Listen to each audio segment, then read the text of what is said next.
The Philadelphia Flyers, they can't stop losing. All they do is lose. Losers. Caleb Weiler's here. I'm Adrian Fenke. I'm frustrated. Are you frustrated? Are you angry? I'm extremely frustrated. Delve into that a little bit more. Oh, okay. Is that what you want me to do? All right. I thought we were just going to go back and forth for a little. Well, 2-6-3 since the 10-game winning streak. Like, ugh. Yeah. What's ridiculous is the fact that the Flyers are beating teams like Tampa Bay and losing to teams like Buffalo. And that's the heart of the problem here is that if you want to be a playoff contender, that you need to beat the teams you're supposed to beat. Buffalo's not that good. I know they just got Jack Eichel back.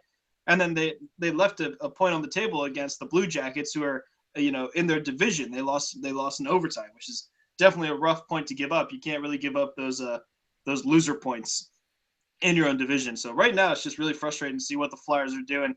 If the season were to end today, they would have a playoff spot, but they're definitely not deserving of it. It's insane watching this team. It's like literally like a yo-yo. Everyone was excited when they were, winning 10 games in a row, and this week was crazy because they got just absolutely shredded by the Rangers last Wednesday. Then they go and answer back, and they beat Tampa Bay at home. And then they play Columbus, and they hang around with Columbus, but they lose in overtime. But that Buffalo game from yesterday, what was that? Yeah, Buffalo. Yeah, the Flyers have a weird way of making backup goalies look like Vezina Trophy winners.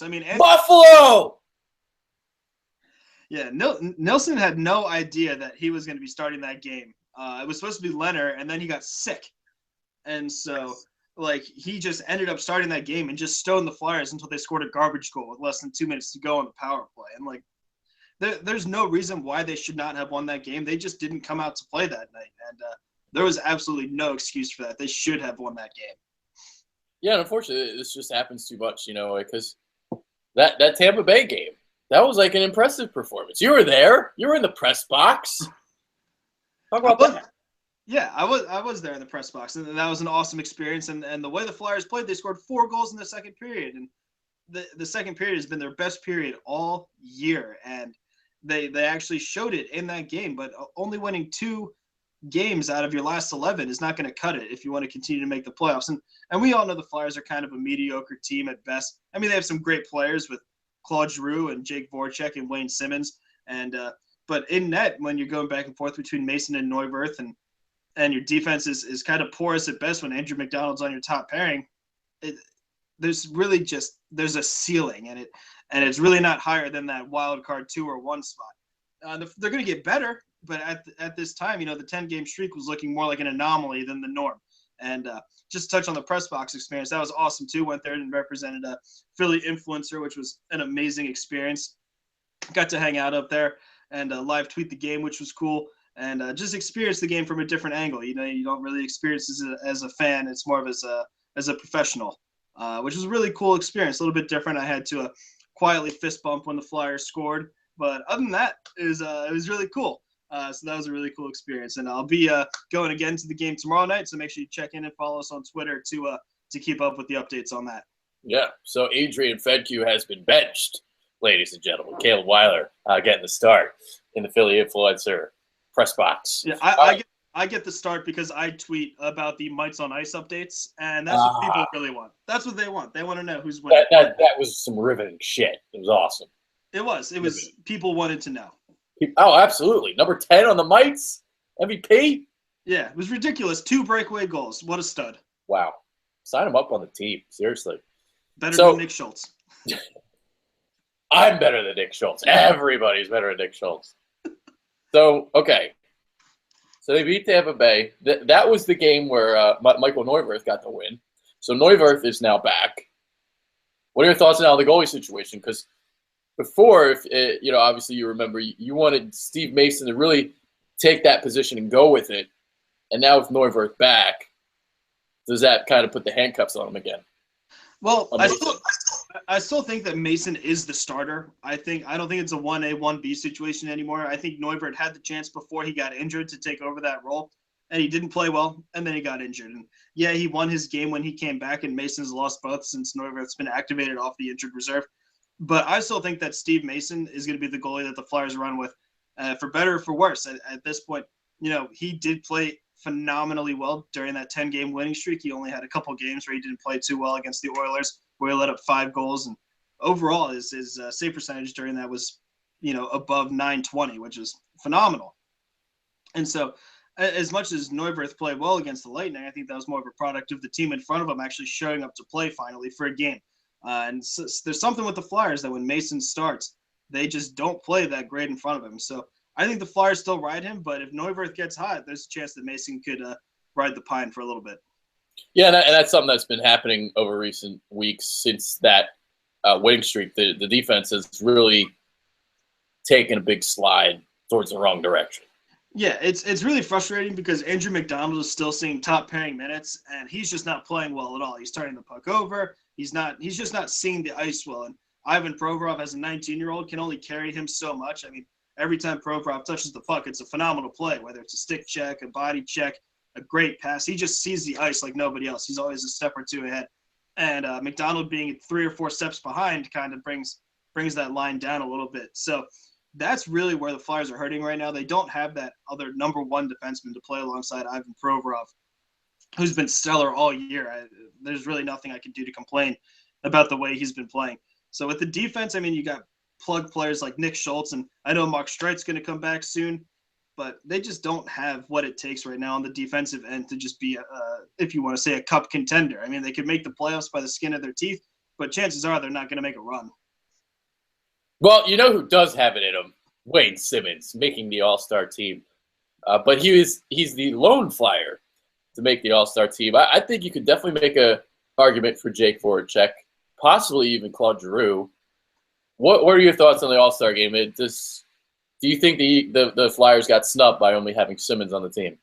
I don't think so. I mean, overall as a group, yeah, Jake Voracek has been playing very well, and he has actually more points than Wayne Simmons. He leads the Flyers in points right now. But Wayne Simmons, they did like a fan vote thing, and while Simmons didn't win the overall captaincy, he was in the top 5 in voting, so I think that's what kind of pushed him in there to be the Flyers representative. And when you got teams like the Penguins, the Capitals, the Blue Jackets right now in your division who are all playing better than you, you're not going to get any more than one representative in the All-Star game. So I don't think anybody got snubbed.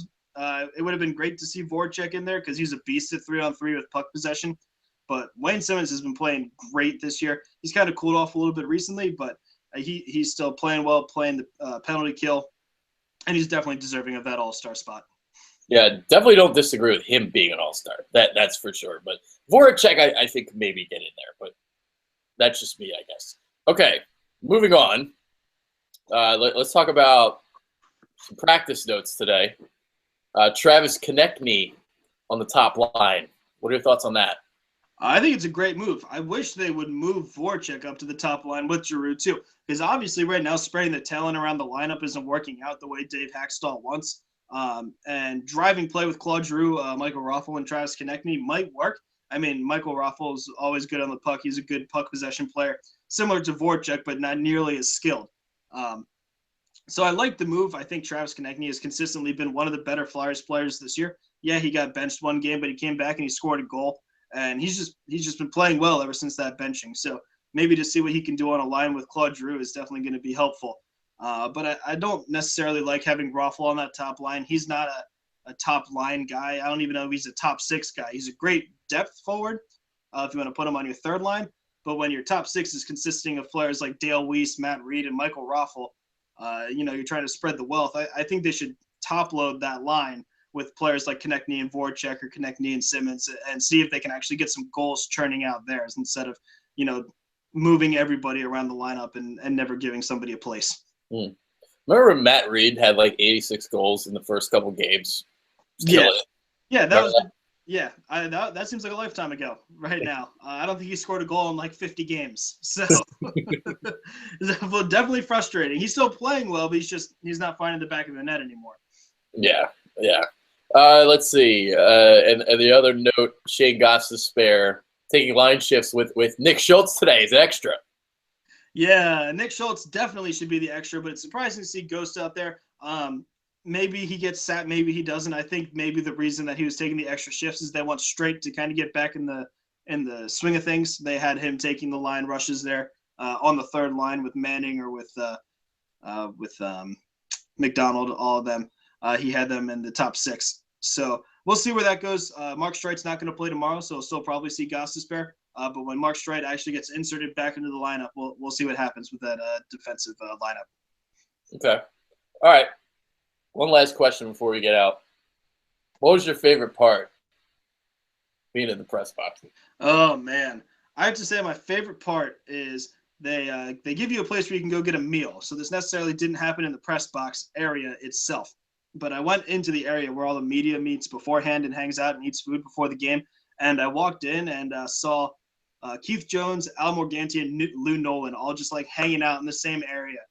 And it was just unreal to be able to experience something like that, just to be able to see these guys who have known hockey their whole lives and are such a big part of the Flyers culture. And for me to be sharing like a room with them was just incredible. And then at the end of the night, I saw Steve Coates and he smiled at me. So that was cool too. He smiled at me. I fangirled a little bit. What about seeing Claude Giroux when you first walk in? Oh yeah, he was shooting some hoops, and I made sure to like only just snag a quick glance so it didn't look weird. You know what my favorite part is? Unlimited Reese's Pieces. Yeah, that and the popcorn. They have a popcorn machine. Yeah, dude, I take popcorn with me on the way out. Yeah, the unlimited snacks is definitely helps. So you had a dinner. See, I haven't done that yet. I haven't been in the media room yet. I haven't done that. Yeah, it was definitely awesome. Next time you go, it's definitely something to do because you kind of get to hang out with all the Flyers up and ups. Yeah, well, I'm scared of like going to that room and not being able to find the press box. It's easy. I found it the first time. I just asked people, "Hey, where do I go?" There you go. Yeah. All right. We got any final thoughts? Final thoughts. The Flyers have another big game against the Canucks, and while you might not think that's a big game because they're a bunch of knuckleheads, the Flyers got to beat teams that are lower than them in the standings if they want to continue to compete for that playoff spot. So as much as, the Canucks aren't very good right now, I think they've gotten a little hot recently, and the Flyers are going to have to do their best to fizzle that out and find a way to win a game against a team that they should beat. You're going to be there. And when I go there, they normally win. So this means that they're going to win. Exactly, because when I went there, they won. So they should win if we're going by that logic. I think we're on to something here. I think we are. We should just go to all the games. Yes. Never lose. So they just win all the home games. They lose all the away games. But they make the playoffs. I'd be cool with that. They'd end up losing in the playoffs, though, because then they wouldn't have home ice advantage. So Yeah. So. Oh, well. At least we get to see the little mites on ice. Hopefully number 10 makes another appearance because that kid was shredding it. All right. Final thoughts for me. I really got nothing. I don't know. Whatever. Go Flyers. Go Flyers. What's that? I said those are some excellent final thoughts. Might have been my best one so far. I agree. Yeah. For Caleb Weiler, I'm Adrian Fedque. No final thoughts from me today. And once again, my beard is all natural. All natural. Peace. No, it's not. Yes, it is.